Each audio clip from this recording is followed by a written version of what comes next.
Litanda thokliba irang maram oiraga mayum thadokuna safagadaba mafamda leiriba Tangkhul isil inaw singda me ahumdagi mayum makai maina thadokpikibadagi Sajiwa Relief camp leiriba IDPs Meetei singna angamba senfam khairaga sana thaknaba polam kaya Tangkhul singda mateng pangkhare ngasi ikaudagi lanjenaraklaga sahi ahum pharakadawriba asi phawba Sajiwa Relief camp ta wana khangduna leirakliba Meetei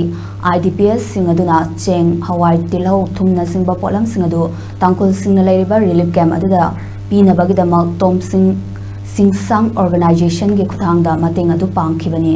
mateng pangba aduda Sajiwa Relief camp ta leiriba IDPs amana phongdokhibada yum kai maina thadokhibagi awaba ase aikhoi isada thokrabani kayagi matik wai haibadu khangi chahi ahum phazilakadawraba asi phawba ngasisu yumda hanjanba ngamdana awaba kaya galoinana hinglibani masida handak litanda thokliba irang asina Tangkhul isil inaw singna mayum thadoktuna relief camp ta leirakliba sida thamoi kairamgadaba adu isada thoklabanina khangi masigi saina asidi mayumda hanjanba yadana shiba ngaina wana khangliba IDPs singtana khangani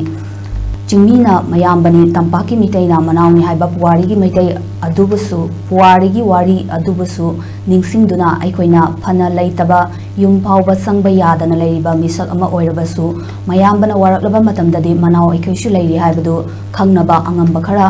khaigatnaduna chana thaknaba ngamjaba polamsing asi Tangkhulgi iyamba ichil inaw singda mateng pangbani aikoi amana amabu awaba tarba matamda igi mari thiduna mateng pangani apunba Manipur amagidamak lepkani haiki Daki irang asida awaba tarba harutare agi naga isnaw sida akoi Sajiwa Relief camp kogi parja sing leijabani aduna angamba kharadang